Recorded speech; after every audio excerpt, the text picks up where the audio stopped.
Culture Girl, and we're here with Jake Barton from Local Project. Right.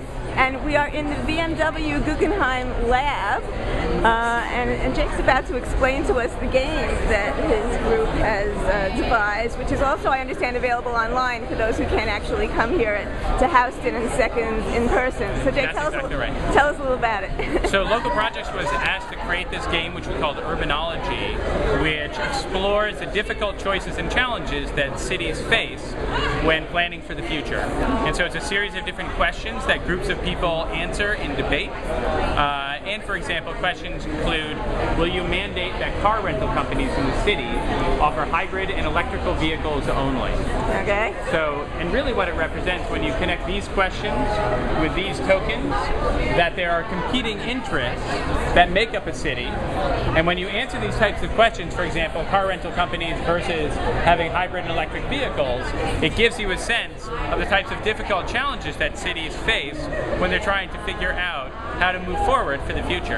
And now we're speaking with Elma and Christian from the Zeus architectural team, who devised these tokens for the game. And can you tell me a little bit about what these tokens represent, and we'll go through them. Exactly. So the tokens represent the main parameters by which the city is built. First of all, the wealth token, which is showing as a card house of dollars and credit cards, how this economy is built up, but also is in a way unstable. And as you can see, the stock exchange going up and down. Which is, on the side, yeah, okay. Maybe it's hard to grasp. Yeah, it's hard to grasp in the video, but we're showing a chart here. This is the token of mobility, which represents with the public transport system on the side. The total metro map is on the side, and that's holding the city basically together as a public system. But on the other side, we also have a private, comfortable mobility system with taxis and cabs, cars. As you can see them piling up in the streets. You can wonder how long we can fill the streets up with cars. Okay. I'm talking to Thomas Gertz of BMW. He's head of cultural engagement there. Can you tell me how this all came about? How did BMW get involved? How did the Guggenheim and you start talking? And what was it that BMW wanted from this project? Well, you know, it's opening today, but yes.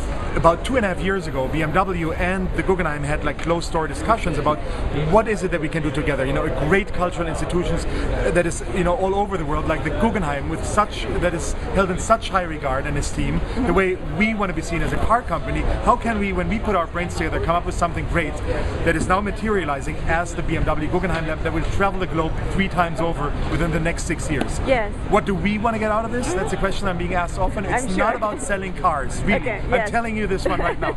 Of course it might be, but that is not the ultimate goal. Yes. We want to be seen as, you know, as a car company and as the brand BMW. We want to be seen as a corporate citizen. Yes. You know, this is done for the reputation and the image of the company. We're not there for altruistic or philanthropic reasons. At the same time, you know, to be able to create a multidisciplinary platform that also invites controversy, that invites, you know, different points of view is crucial to us, because we know, and I'll shut up after that, that we cannot, you know, tackle the issues that lie ahead for megacities in the future alone.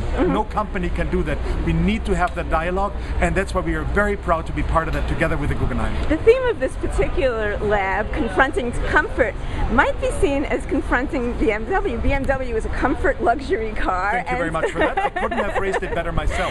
And some of what I'm hearing about the concept behind this is confronting luxury, confronting personal consumption for the better overall good. Do you see any tension between the BMW mission and the mission of the particular lab in New York City? I think that's a very good point that you're making. Let's say as a luxury brand, or we call it the premium car manufacturer. Okay. Why do we define premium? Premium is also about taking time to talk to each other.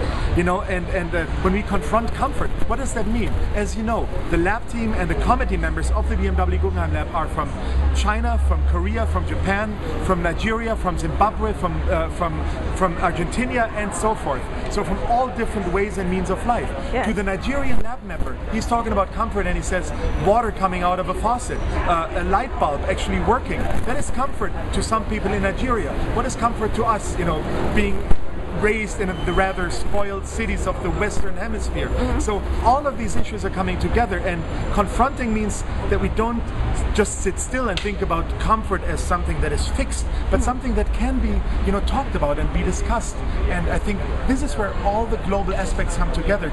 Now we're with Richard Armstrong, director of the Solomon R. Guggenheim Foundation. And Richard, what do you hope to accomplish with this BMW Guggenheim Lab, and how will you measure its success? What do you hope it will achieve for the Guggenheim, for the city, for the world? What are your goals for this?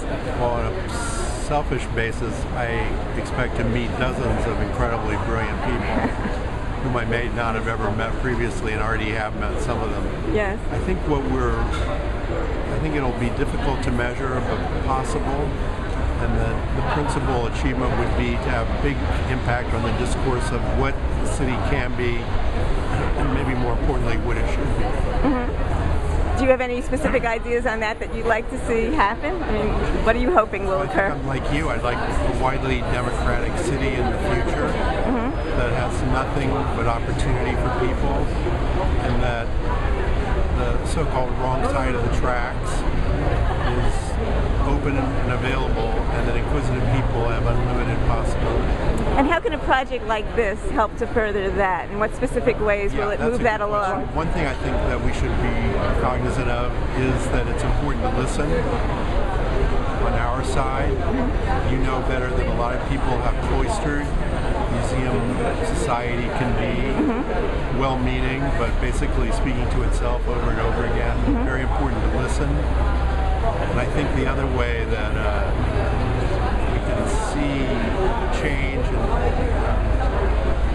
and betterment, the social contract, is by our actually increasing the number of close allies the museum has. So the congregation, if you let me use that phrase, should become bigger and more varied. What kinds of allies are you talking about? I think we're talking about people who care, who have strong opinion, who are frequently well-informed, and because we're a museum of living and contemporary artists, people have a strong urge to demonstrate all that in a highly creative fashion. And I mentioned in the beginning, how would it have an effect on the Guggenheim itself? Do you think that this will have an ongoing impact on your programming, on what you do in the city in the future? I do. I think that by being in the street, literally, and not just in New York Street, but around the world, there'll be an impact of a different sense of relevance. Any specific ideas? In the near future? I'll be here for 10 weeks getting them, I hope. Okay. You're going to be coming to most of the programs and taking in a lot of the ideas.